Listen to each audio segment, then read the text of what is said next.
Alright guys, malapit na talaga ang Pasko guys, kaya kailangan tunawin na natin ang dapat natin tunawin kasi marami tayong aatinan na mga Christmas party, kain dito, kain doon, kaya kailangan tunawin ang mga dapat tunawin bago sumabak sa mga Christmas party. Siyempre may sayaw-sayaw din doon, di ba? Kailangan hindi ka hingalin sa mga sayaw at kanta, pero bago ang lahat guys, malapit na ang Christmas 13-month pay ng mga security guard.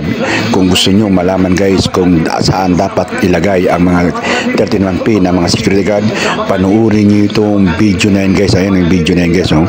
Yung video na yan guys ay mapapanood nyo sa Redels TV YouTube channel guys, YouTube channel. So kung may mga kamag-anak kayo o kapatid o mga pinsan na naka-security guard, kung gusto nyo malaman kung saan ilalagay ang mga 13-month pay nila para may meaning naman yan, panoorin nyo, puntahan nyo yung video na yan guys, at para makita at malaman ang mga diskarte. O ituloy tayo guys sa ating gagawin ngayon guys, ang tunawin ang dapat tunawin. Okay, kaya sige, tunaw lang para at least papaano kondisyon ang sarili pagdating sa Christmas party. Ayan guys, sige, kahit hingal na banat pa rin para matunaw ang dapat tunawin. Okay, ayun o, sige, o hingal na yan, kunwari lang, hingal na yan.